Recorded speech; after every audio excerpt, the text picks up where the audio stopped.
कल्पना कीजिए एक ऐसे देश की जहां अस्पतालों में हताशा की गूंज सुनाई देती है, फार्मेसी खाली भूतों की तरह खड़ी हैं और डॉक्टर स्वास्थ्य व्यवस्था के ढहने के डर से फुसफुसाते हैं।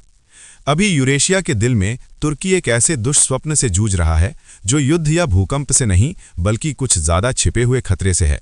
दवाओं और मेडिकल सप्लाई की भयानक कमी।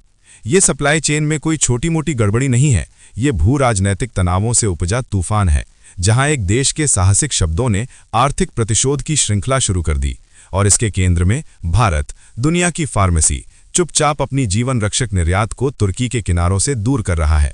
इस राजनयिक खटास, आर्टिक शतरंज की चालों और एक ऐसे स्वास्थ्य संकट की कहानी को सुलझाते रहिए जो पूरे राष्ट्र को कगार पर धकेल रहा है। इंडिया अनफिल्टर्ड में आपका स्वागत है, जहां हम शोर को काटकर आपको शुद्ध सच्चाई लाते हैं। दोस्तों, इस रोचक कहानी में गहराई से उतरने से पहले अगर आपको वैश्विक मामलों पर ये आंखें खोलने वाली जानकारी पसंद आ रही है और कैसे भारत विश्व मंच पर बदलाव ला रहा है, तो अभी इंडिया अनफिल्टर्ड को सब्सक्राइब कर लीजिए, नोटिफिकेशंस ऑन कर दीजिए ताकि आप कोई अपडेट मिस न करें, क्योंकि ऐसी जानकारी आपको सशक्त बनाती है और साथ मिलकर हम एक ऐसा समुदाय बना रहे हैं जो सूचित, सक्रिय और अजेय है। और अगर ये आपके साथ जुड़ता है तो थम्स अप दीजिए और एक दोस्त के साथ शेयर कर दीजिए जो असली बात जानना चाहता है। आपका समर्थन हमें आगे बढ़ाता है। आइए इंडिया अनफिल्टर्ड को आपका गो टू बनाएं अनफिल्टर्ड कहानियों के लिए। समय को थोड़ा पीछे ले चलते हैं, फरवरी 2025 के एक भाग्यपूर्ण दिन पर, जब इस्लामाबाद की हवा गठबंधन और महत्वाकांक्षा से भरी हुई थी। तुर्की के राष्ट्रपति रजब तैयब अर्दोगान अपने विदेश मंत्री हाकन फिदान के साथ एक ऐसे मंच पर चढ़े जो तुर्की, पाकिस्तान और भारत के बीच नाजुक संतुलन को हमेशा के लिए बदल देगा। ये कोई रूटीन विजिट नहीं थी, ये एक ऐसा ऐलान था जो नई दिल्ली की सत्ता के गलियारों में झटके भेजता था। अर्दोगान, अपनी तरार भाषण शैली के लिए मशहूर, ने कोई कसर नहीं छोड़ी। उन्होंने कश्मीर को पाकिस्तान का सही क्षेत्र घोषित किया, तुर्की के अटूट समर्थन का वादा किया, यहां तक कि भारत के खिलाफ खड़े होने का मतलब हो। तुर्की पाकिस्तान को अपना छोटा भाई मानता है, उन्होंने गरज कर कहा, और हम अपने भाई के साथ अन्याय बर्दाश्त नहीं करेंगे। पाकिस्तान में भीड़ ने तालियां बजाईं, लेकिन भारत में इसे आंतरिक मामले में दखलंदाजी माना गया। कश्मीर आखिरकार भारत का संप्रभु क्षेत्र है, एक संवेदनशील मुद्दा जहां विदेशी टिप्पणियां हमेशा पतली बर्फ पर चलती हैं। इस मौके को टर्निंग पॉइंट समझने के लिए हमें भारत तुर्की संबंधों के इतिहास में झांकना होगा। सालों से इन दोनों राष्ट्रों ने मजबूत साझेदारी बनाई थी, खासकर फार्मास्यूटिकल्स के क्षेत्र में। भारत वैश्विक स्तर पर दवाओं का तीसरा सबसे बड़ा उत्पादक और जेनेरिक दवाओं का निर्विवाद राजा था। तुर्की की स्वास्थ्य जरूरतों के लिए जीवन रेखा, सस्ती antibiotics, anti infectives, injections, vitamins, hormones और यहां तक कि कैंसर उपचार भारतीय कारखानों से तुर्की के अस्पतालों तक पहुंचते थे। ये सिर्फ उत्पाद नहीं थे, ये विश्वास और पारस्परिक लाभ के प्रतीक थे। वित्तीय वर्ष 2022-23 में भारत ने तुर्की को करीब $138 मिलियन की दवाओं का निर्यात किया, एक आंकड़ा जो इस व्यापार की गहराई को रेखांकित करता है।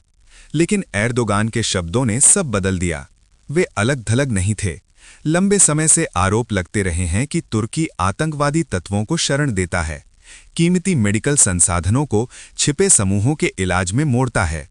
सच्चे या नहीं, ऐसे दावों ने आग में घी डाला, भारत को सामान्य व्यापार जारी रखने से सावधान कर दिया। जैसे ही उस भाषण से धूल बैठी, भारत की प्रतिक्रिया मापी हुई लेकिन स्पष्ट थी। कोई बड़ा सार्वजनिक निंदा नहीं, कोई तेज तर्रार जवाबी भाषण नहीं, बस प्राथमिकताओं का चुपचाप पुनर्समायोजन। राजनयिक चैनलों में विरोध गूंजे, लेकिन असली कार्रवाई व्यापार नीतियों के पीछे हुई। ये अध्याय सिर्फ शब्दों के बारे में नहीं है, ये है कि कैसे एक बयान सालों के आर्थिक संबंधों को उधेड़ सकता है, तुर्की के स्वास्थ्य क्षेत्र को घेरने वाले संकट का मंच तैयार करता है। जैसे जैसे हम आगे बढ़ते हैं, याद रखिए, अंतर्राष्ट्रीय राजनीति में चुप्पी सबसे तेज हथियार हो सकती है। वर्तमान में तेजी से आगे बढ़ते हैं और उस फरवरी के झटके के परिणाम दर्दनाक रूप से स्पष्ट हैं। तुर्की की मेडिकल एसोसिएशंस अलार्म बजा रही हैं, स्वास्थ्य व्यवस्था के खंडहर होने की शिकायत कर रही हैं। कमियां छोटी असुविधाएं नहीं हैं, वे जीवन धमकी देने वाली खाइयां हैं। जेनेरिक दवाएं जो कभी भारत से भरपूर और सस्ती आती थीं, अब दुर्लभ हैं, अस्पतालों को सप्लाई राशन करने और मरीजों को बुनियादी दवाओं के लिए शहर भर में भागने पर मजबूर कर रही हैं। तुर्की मेडिकल एसोसिएशन ने सार्वजनिक रूप से कहा है, ढहाव को अभूतपूर्व बताते हुए। लेकिन ये अचानक सूखा क्यों? जवाब भारत के रणनीतिक बदलाव में है। तुर्की से दूर और ज्यादा विश्वसनीय साझेदारों की ओर अपने फार्मास्यूटिकल निर्यातों का मास्टरफुल डाइवर्जन। आंकड़ों को तोड़कर देखते हैं क्योंकि तथ्य सबसे साफ चित्र बनाते हैं। 2023 में भारत के तुर्की को दवा निर्यात 18% गिरकर $112 मिलियन पर पहुंचे। 2024 तक एक और 12% गिरावट ने इसे 98 मिलियन तक ला दिया। और चल रहे 2025-26 वित्तीय वर्ष के लिए शुरुआती संकेत बताते हैं कि ये लगभग नगण्य स्तरों पर गिर रहा है। ये यादृच्छिक उतार चढ़ाव नहीं है, वे जानबूझकर हैं। भारत कश्मीर पर तुर्की के रुख को शत्रुतापूर्ण मानते हुए तुर्की बंदरगाहों के लिए नियत शिपमेंट्स को रीरूट करना शुरू कर दिया। एक मुख्य लाभार्थी अफगानिस्तान, एक राष्ट्र जिसे भारत जरूरत में विश्वसनीय सहयोगी मानता है। नई दिल्ली और काबुल के बीच हालिया समझौते ने दवा सप्लाई बढ़ा दी है। भारत लंबी अवधि की डिलीवरी का वादा कर रहा है, जो पाकिस्तान के अविश्वसनीय निर्यातों की खाई भरता है। अफगानिस्तान ने पाकिस्तान से आयात भी रोक दिया है, भारत की उच्च गुणवत्ता वाली जेनेरिक्स की ओर मुड़कर। लेकिन ये मोड़ अफगानिस्तान तक सीमित नहीं है।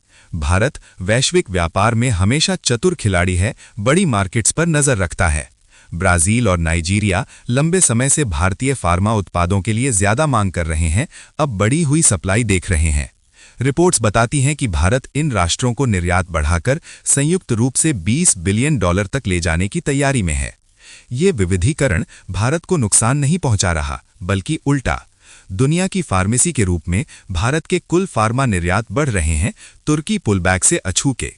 जेनेरिक दवाएं, जो इन शिपमेंट्स का बड़ा हिस्सा हैं, भारत की खासियत बनी हुई हैं, सस्ती, प्रभावी और वैश्विक प्रमाणिक।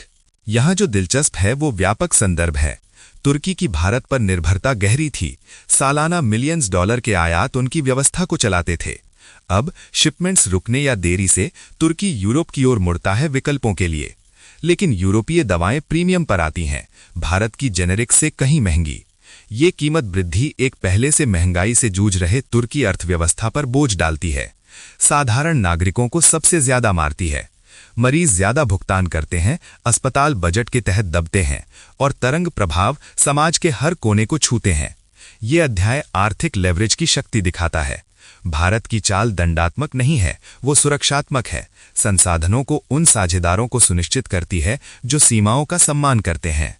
जैसे जैसे तुर्की में संकट गहराता है, मानवीय लागत अनदेखी नहीं रह सकती।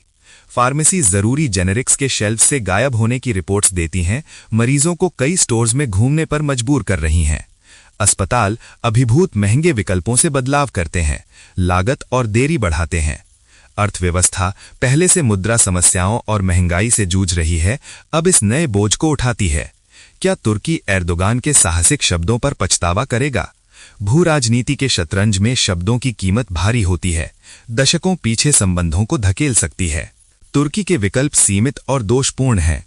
यूरोप सप्लाई देता है, लेकिन बेहद ऊंची दरों पर, जो सार्वजनिक वित्त को त्रस्त करते हैं।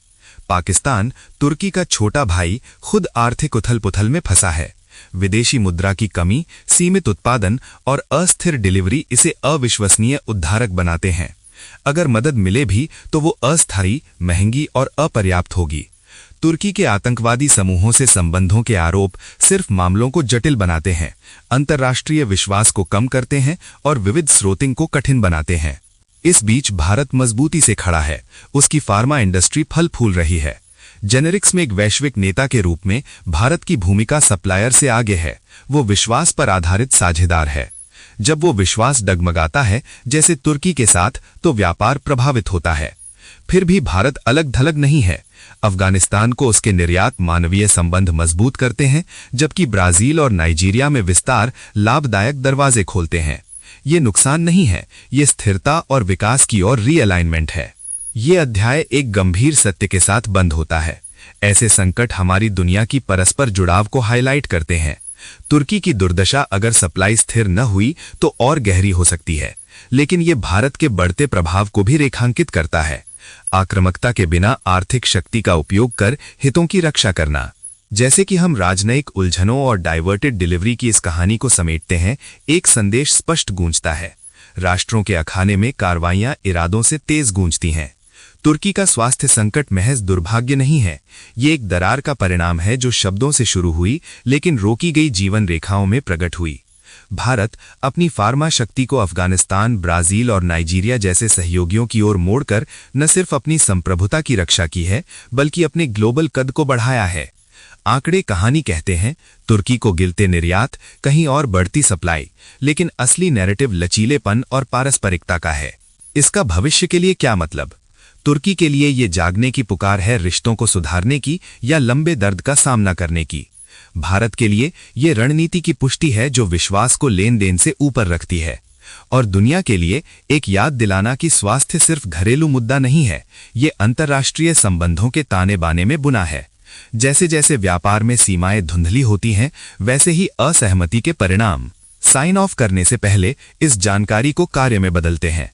अगर ये कहानी आपको छू गई, दिखाती हुई कि कैसे भारत दखलंदाजी के खिलाफ मजबूती से खड़ा है जबकि सच्ची जरूरत वाले को मदद करता है, तो लाइक बटन दबाकर अपना समर्थन दिखाएं। इस वीडियो को दूर दूर तक शेयर करें। अपने दोस्तों, परिवार और नेटवर्क को अनफिल्टर्ड सच्चाई सुनाएं। कल्पना कीजिए प्रभाव। एक शेयर एक बातचीत शुरू कर सकता है जो दिमाग बदल दे। एक लाइक ऐसी और कहानियां फ्यूल कर सकता है।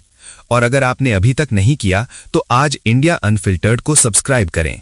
सत्य खोजने वालों के हमारे बढ़ते परिवार में शामिल हों। बेल को ऑल नोटिफिकेशंस के लिए क्लिक करें, क्योंकि हर अपडेट आपको दुनिया को वैसा देखने की शक्ति देता है जैसी वो है।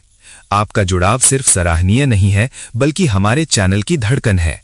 साथ मिलकर हम महत्वपूर्ण वास्तविकताओं को उजागर कर रहे हैं। जय श्री राम। सूचित रहिए, मजबूत रहिए।